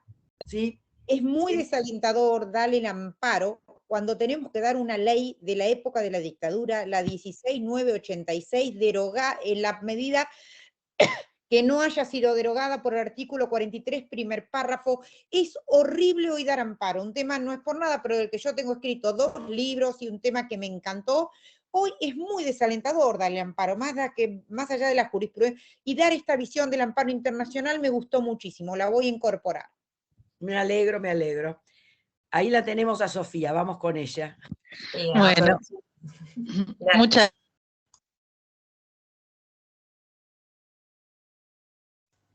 Parece a propósito, no se puede gracias. creer. Ahí está, ahí estamos. A ¿Qué ver. pasó? No, porque se cortaba ¿Se nuevamente, escucha? ahora sí, aprovechemos, Sí, ahora sí. perfecto, se escucha. Perfecto, te damos la palabra. Bueno, que justamente estaba planteando cómo hay una deficiencia en los remedios, en las garantías, en la aplicación práctica, más allá de la existencia de todas estas normas constitucionales y convencionales que sí quieren dotarle de eficacia a las garantías y en particular el artículo 25, la exigencia de efectividad o idoneidad fáctica e idoneidad teórica que se reclama de todo tipo de remedio. Y en el tema que yo estaba planteando, que era la violación estructural de derechos, que la violación estructural de derechos es algo que se da presente en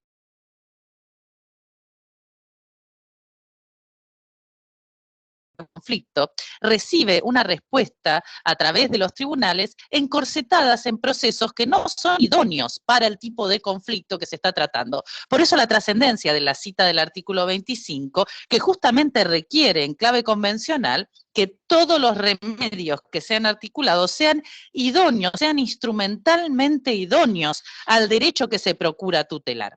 Y cuando ese derecho es un derecho que es afectado en clave estructural, el remedio debe ser en clave estructural, porque si no, en la respuesta jurisdiccional, la sentencia nunca va a ser idónea. Pensemos el caso Cisnero. El caso Cisnero es un caso muy interesante. Una mujer, yo había puesto, Verónica, no voy a poder proyectarlo aquí porque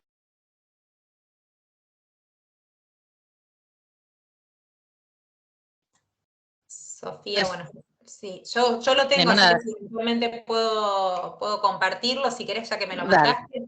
¿Querés que... si no, no hay problema, porque ha sido accidentado técnicamente. Bueno, Sofía, Cisnero... ¿sabes qué? Te interrumpo un segundito. Como se te interrumpe a veces la conexión, ¿sabes qué podemos hacer? Hay en el menú acá de la pantalla de la conexión un icono que son 3 puntitos y dice más. Decime si lo ves. Ahí podríamos... hay una opción que dice desactivar video entrante. Ok, Eso, ahí me ven mejor. Claro, eso va a permitir que el ancho de la conexión lo use te privilegie a vos. Vos por ahí no nos ves a nosotros, pero acá nos importa verte y escucharte, así que ahora Bueno. te escuchamos.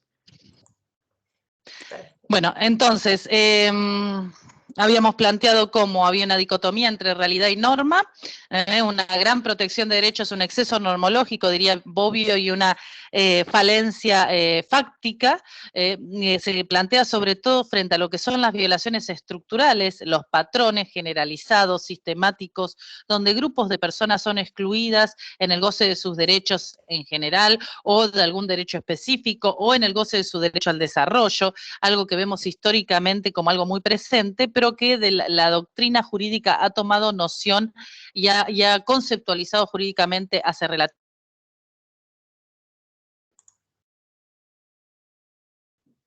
Muchas veces las respuestas jurisdiccionales no sean eficientes.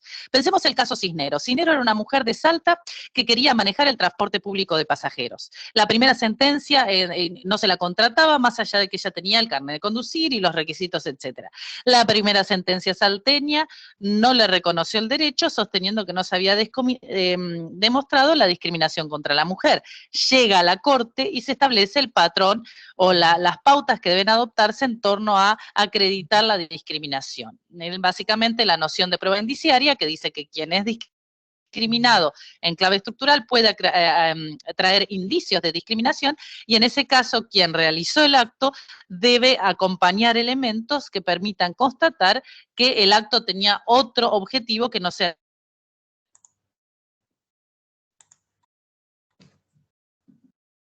de su demanda, que era una demanda individual, una pretensión individual para que se la contrate, y una pretensión colectiva para que, perdón, para que se establezca un cupo en la contratación de personas, mujeres como conductoras del transporte público de pasajeros. Entonces, esta mujer tiene una sentencia que es leading de la Corte Suprema de Justicia de la Nación y otra sentencia que es leading también de la Corte Salteña. Ahora, ¿está hoy manejando la señora Cisneros el transporte público de pasajeros? No. Porque más allá de que la sentencia fue una sentencia favorable, la sentencia no pudo dejar sin efecto todo ese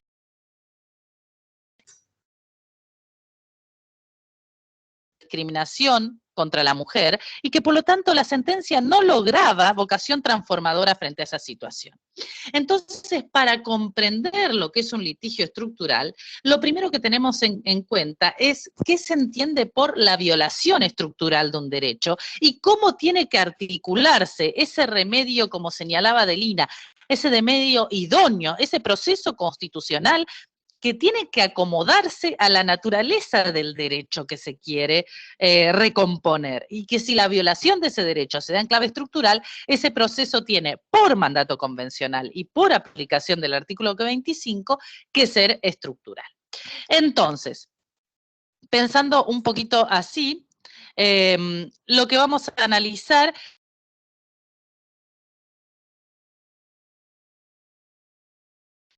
la violación estructural de derechos. Y en ese sentido, mucho nos enseña, mucho nos explica la Corte Interamericana. La Corte Interamericana ha desarrollado el concepto de violación estructural de derechos a partir de algunos casos muy interesantes que tienen que ver sobre todo con derechos de la mujer. Pero si usáramos, si quisiéramos hacer una serie de hitos a partir del cual se va desarrollando la noción, sobre todo la noción de discriminación estructural, podríamos identificar 4 hitos. El primer momento, y mucho tiene que ver en esto Antonio Cansado Trindade, se da alrededor del año 2000, donde la Corte empieza a analizar que más allá de la violación específica de algunos derechos, existen patrones estructurales, causas estructurales que sostienen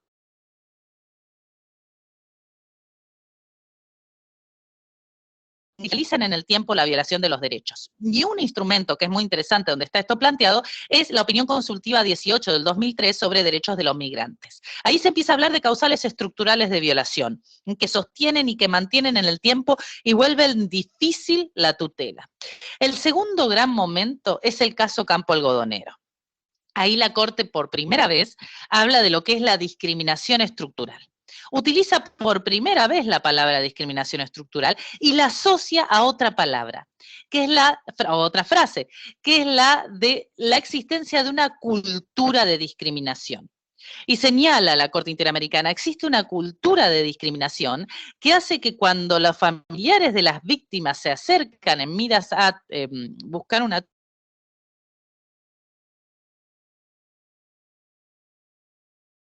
respuesta y trascendencia. Recordemos que eran los casos de los femicidios en Juárez, donde cuando las familias de las mujeres víctimas van a hacer las denuncias, las respuestas de la autoridad prevencional es tratando de minimizar la situación o de inculpar a la víctima. Bueno, generalmente se iba con el novio, cómo estaba vestida, etcétera, etcétera, etcétera. Entonces, lo que plantea ahí la Corte Interamericana es la existencia de una cultura de discriminación que hace que las violaciones no se sientan o no hayan sido identificadas como algo que requiere una respuesta inmediata, y que esa cultura de discriminación, que era conocida por el Estado, no había generado, no recibió como respuesta acciones positivas idóneas. Entonces, exige que los remedios, y ahí entramos nosotros,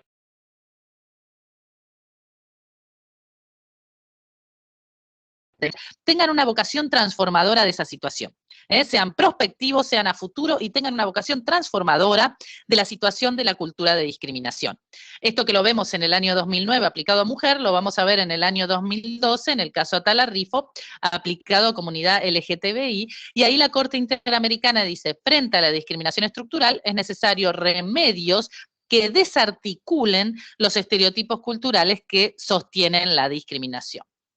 Bien, y a partir de allí se va consolidando la doctrina de lo que debe entenderse por discriminación estructural y aparecen conceptos como el de dos fallos en concreto que implicaron un gran avance, dos fallos que se dictaron contra Brasil.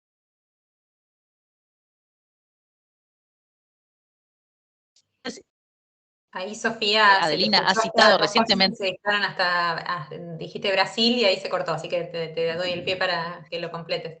Perfecto. Estaba hablando que eran dos casos que fueron, dos fallos que reciben voto propio por parte de Eduardo Ferrer MacGregor. Muy interesantes esos votos donde se desarrolla la técnica de lo que deben ser, la teoría de lo que debe ser la discriminación estructural. Y en esos casos, que son el caso de trabajadores de la Facenda Brasil Verde y el caso de fábrica de fuegos artificiales, encontramos los dos últimos escalones de desarrollo de la noción de discriminación estructural.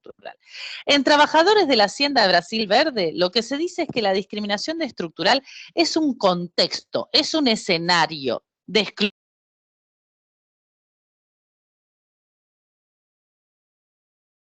Y eso permite entender, permite justificar, permite comprender, justificar no en el sentido de justicia, sino entender las causas que generan las violaciones específicas, ¿no? La discriminación estructural como escenario. Muy interesante en ese caso porque se habla de la posición socioeconómica como un elemento determinante de la discriminación estructural.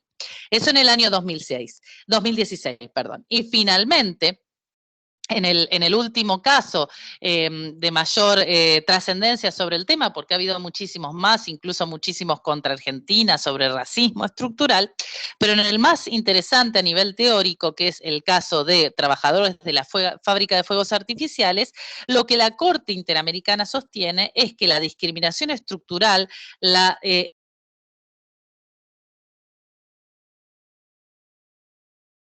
en el grupo, en el desarrollo, en el ejercicio o en el goce de sus derechos, en particular el derecho al desarrollo, se encuentra íntimamente vinculado con la noción de discriminación interseccional.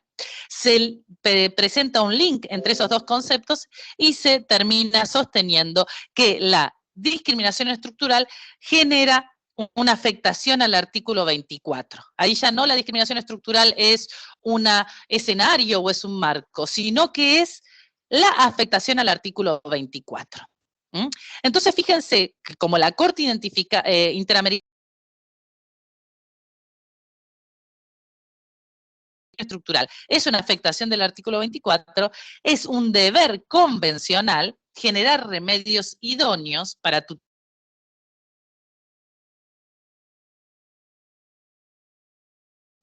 en clave estructural. Entonces es muy importante la vinculación entre la violación de un derecho y la exigencia de un proceso constitucional idóneo, porque en ningún país de la región existe una norma procesal que regule cómo debe articularse un proceso estructural. Los procesos estructurales que hemos visto canalizados en la jurisprudencia de la Corte, como sería el caso Berbisky, o como sería el caso Mendoza, o como podría haber sido el caso Castillo o el caso Cisnero, aparecen o encorsetados en procesos individuales o encorsetados en procesos colectivos, pero no desarrollados en procesos idóneos. Y Berbisky y Mendoza, Berbisky sobre situación de las cárceles y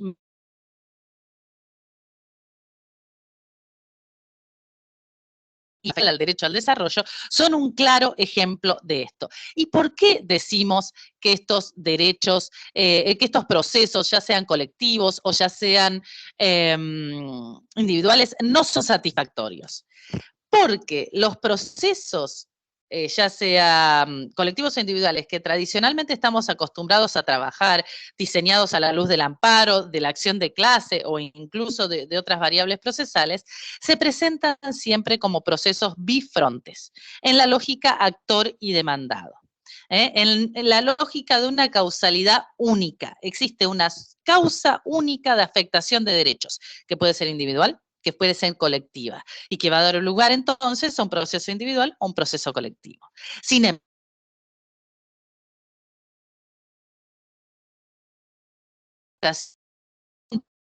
única. sino que encontramos una pluralidad de causas. Y esta pluralidad de causas es un conjunto de causas que se encuentran vinculadas entre sí. ¿Cuál es la causa de que las cárceles no sean sanas y limpias? No podemos identificar una sola causa, no podemos identificar un solo causante. Lo que vamos a identificar es un entramado de tensiones que repercuten entre sí, de tal manera que si uno altera o toca o se actúa sobre una de las tensiones, repercute en cada una de ellas. Por eso, cuando se habla de la afectación estructural de derechos, se habla de una afectación pluricausal y policéntrica.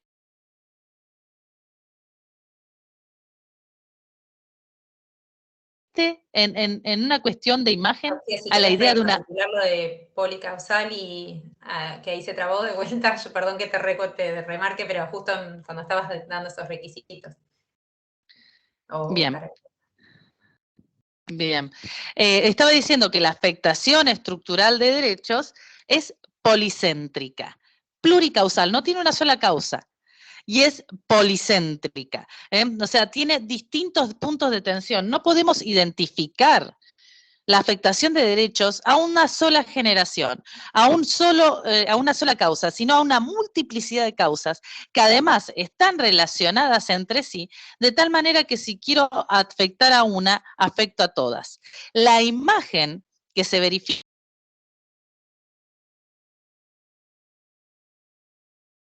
es la imagen de una tela de araña. Si uno quiere destruir una tela de araña y rompe 1 o 2 o 3 núcleos de tensión, la tela de araña se mantiene. La violación estructural de derechos se mantiene. Entonces resulta imprescindible que el proceso tenga la capacidad de entender, de comprender la totalidad de esa pluricausalidad compleja que sostiene la violación de un derecho.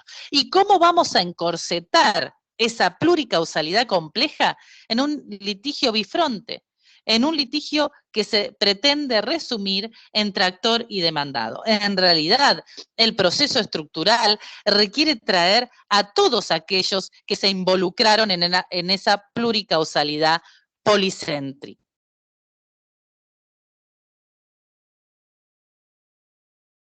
En su omisión genera que las cárceles no sean sanas y limpias, generan la afectación del derecho al desarrollo en situaciones de contaminación que se combinan con situaciones de afectación o por posición socioeconómica vulnerable, o de, por ejemplo, patrones socioculturales de discriminación, como sería en el caso Cisnero. Si no se trabaja en todo ese conjunto de causalidad policéntrica, el conflicto no se va a resolver. Y si pretendemos encorsetarlos en un debate bifronte, vamos a quedarnos limitados, no vamos a poder dictar una sentencia idónea. Fíjense cómo debería ser el litigio estructural para ser un litigio idóneo. Hay cuestiones relativas al debate y cuestiones relativas a la sentencia. Y esto va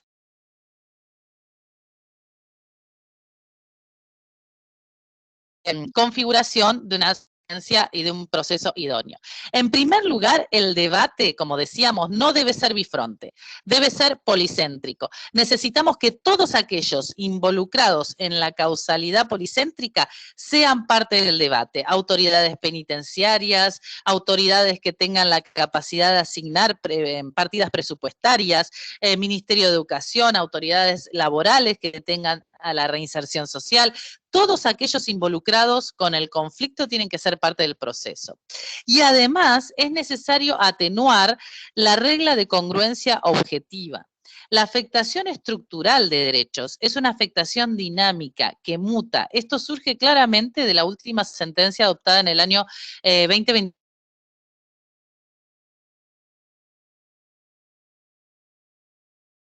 Privadas de su libertad. El momento en que se inició el habeas corpus del año 2006, si no me equivoco, corregime Verónica si me estoy confundiendo, perfecto, cambiaron, ya no son los mismos que los privados de la libertad en la actualidad. Sin embargo, el conflicto estructural se mantiene. Entonces es necesario un aspecto que para nosotros implica poner en jaque elementos que tradicionalmente nos daban seguridad, como es la litis contestatio.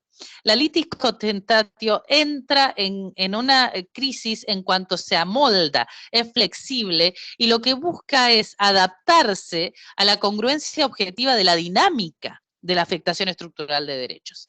Y además necesitamos, como habíamos dicho, un proceso omnicomprensivo, necesitamos en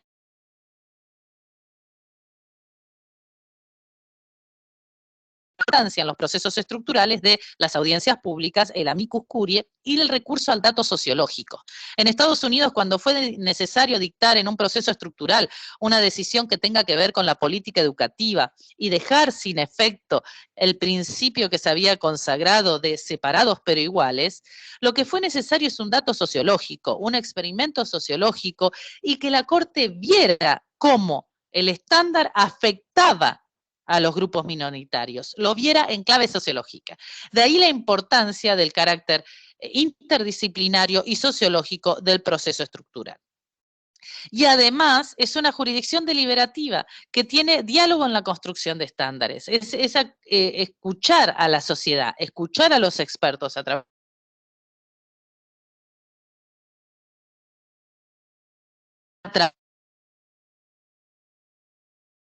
comprensivo de toda la causalidad compleja respectiva. Y además, como decíamos, con dinámica.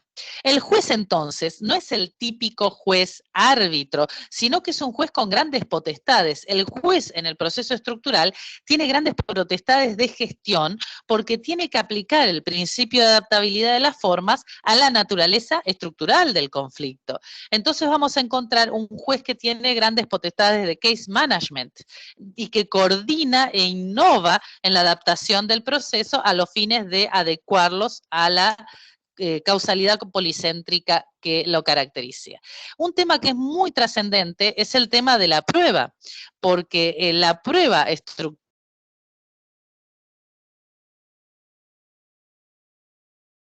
que afecta estructuralmente a todo el grupo excluido. Entonces necesitamos una prueba que exceda las fronteras de la parte en concreto. Y entonces es una prueba costosa y una prueba de difícil producción.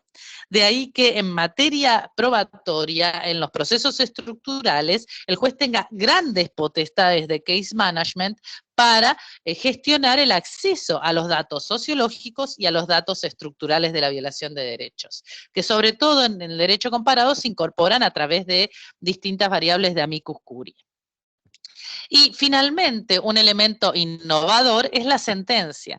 La sentencia en el proceso estructural no es una sentencia clásica que parta de la idea de acoger o rechazar la pretensión deducida, sino que es una sentencia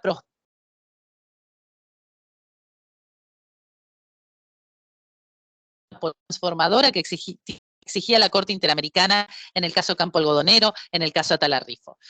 Es una sentencia que abandona la lógica adjudicativa, adopta una lógica preventiva, abandona la idea de proceso autosuficiente, es un proceso que va a exigir seguimiento, por eso tenemos en la Corte colombiana las comisiones de seguimiento, tenemos en la Corte argentina la delegación de la ejecución en agentes clave, como sería en el caso Mendoza, los dos jueces, o en el caso Berbinsky, la Corte Suprema de Buenos Aires y la mesa de diálogo, la implementación de políticas públicas y mecanismos de ejecución proyectada, múltiple, con diálogo interinstitucional.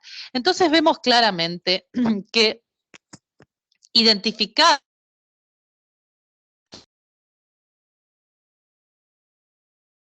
al derecho a la igualdad, la exigencia de un remedio idóneo es un mandato convencional. Y el remedio para ser idóneo debe responder a la naturaleza estructural tanto en el debate como en la decisión. Los ejemplos que vamos a encontrar muy interesantes de la Corte colombiana, donde se habla de esa pluricausalidad y se establecen mecanismos de ejecución multisectorial, y al punto de llegar al control de constitucionalidad del presupuesto, donde se ordenan destinar partidas para justamente enfrentar, estoy citando las primeras sentencias, la T-153 y la T-608 del año 98, primeras sentencias de la doctrina del estado de cosas inconstitucional. En Argentina, como decíamos, el caso Mendoza fue un caso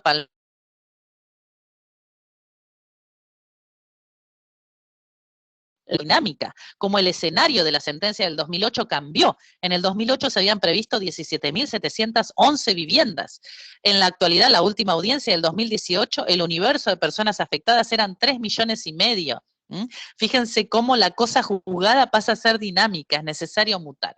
Y el caso más paradigmático, que es lo que les quiero dejar como cita, es el caso Berbisky, donde se planteó, como sabíamos, el habeas corpus colectivo en la tutela de derechos tanto de la salud como de otros derechos de personas privadas de su libertad en la provincia de Buenos Aires, y que se adoptó la decisión hace más de 15 años, y que el año pasado se planteó ante la Corte Argentina si se había o no satisfecho ese mandato. Y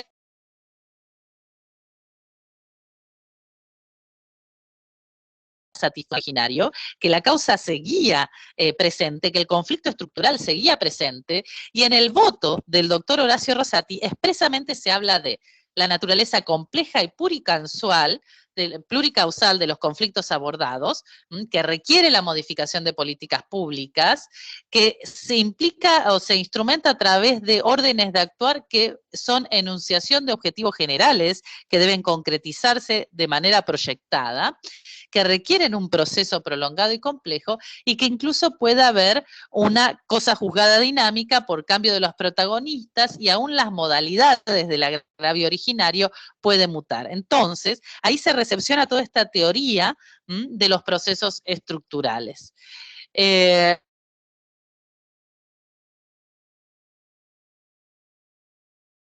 Dos planos de ejecución. El plano institucional, que es cuando se establece multisectorialmente quiénes están encargados de cada tarea, y el plano funcional, que es la efectiva tutela de los derechos. Y considera que hasta que no se garantiza la efectiva tutela de los derechos, no podemos considerar satisfecha la pretensión estructural.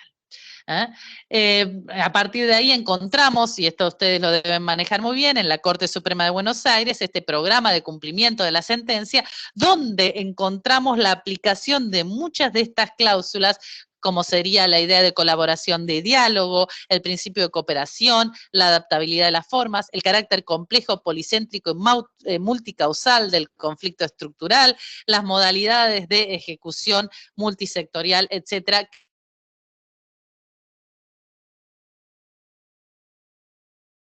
Nueva institucionalidad, la necesidad de una respuesta de nueva institucionalidad. Entonces, esto no es un capricho de los tribunales, esto no es un intento de gobernar por parte de los tribunales. Este es un compromiso convencional de los tribunales de desarrollar un proceso constitucional idóneo en clave artículo 25 de la Convención, que en cuanto idóneo tiene que adecuarse a la naturaleza del conflicto y del derecho tutelado cuando la afectación es estructural, por lo tanto reclama una tutela estructural. Ese es el gran desafío actual del derecho procesal constitucional, porque no existe ningún país que tenga hoy en día una legislación específica de procesos estructurales, y los procesos se dan de manera espasmódica,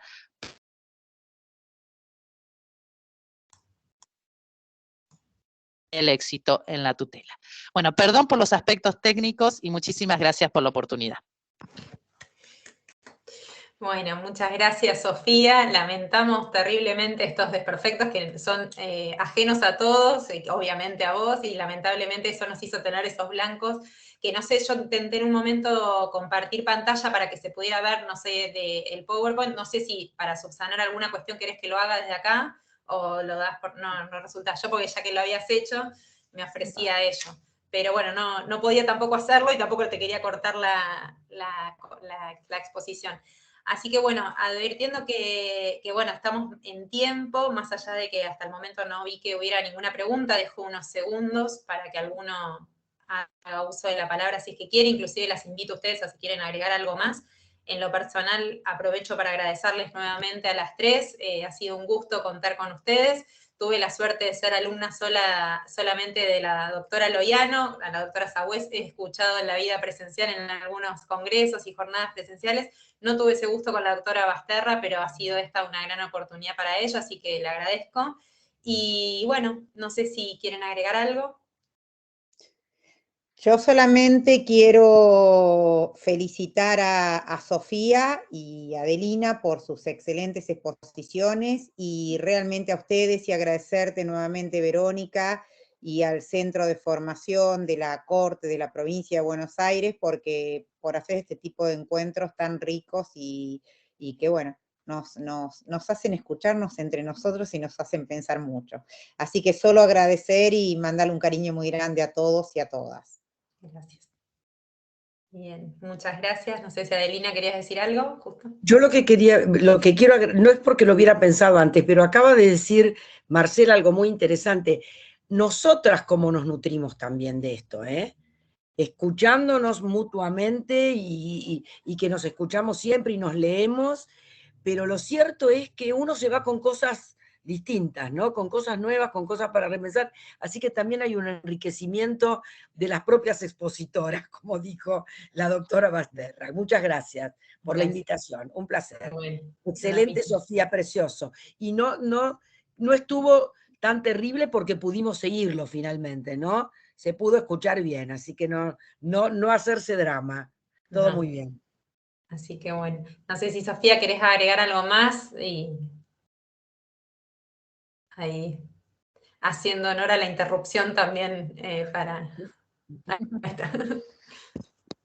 Yo solo quiero pedir perdón porque me saca de quicio, pero bueno. No, es... Son imponderables. Los beneficios, o sea, los beneficios de que están las tres están en la ciudad de La Plata exponiendo para toda la provincia de Buenos Aires, tiene sus beneficios y tiene sus contras como estas, lamentablemente. Así que bueno, les agradezco, voy a dar entonces... El quinto programa va a tener que ser presencial, Verónica. Presencial, volvamos a el primero fue presencial sí, y deberíamos, así que tuvimos sí, solo esa posibilidad. Tal cual. Y la Así primera, que bueno, la los primera invito... invitada tiene que ser Sofía ese día, pobre. Sí. No.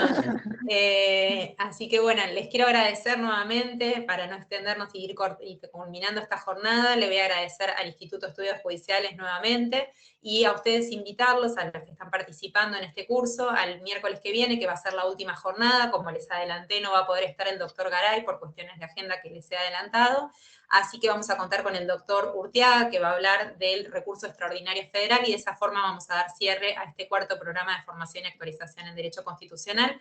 Les agradezco a ustedes eternamente porque congeniar agendas sé que es difícil y para mí fue un gusto enorme. Así que gracias. Y gracias a ustedes del Instituto. Gracias. Hasta luego. Gracias.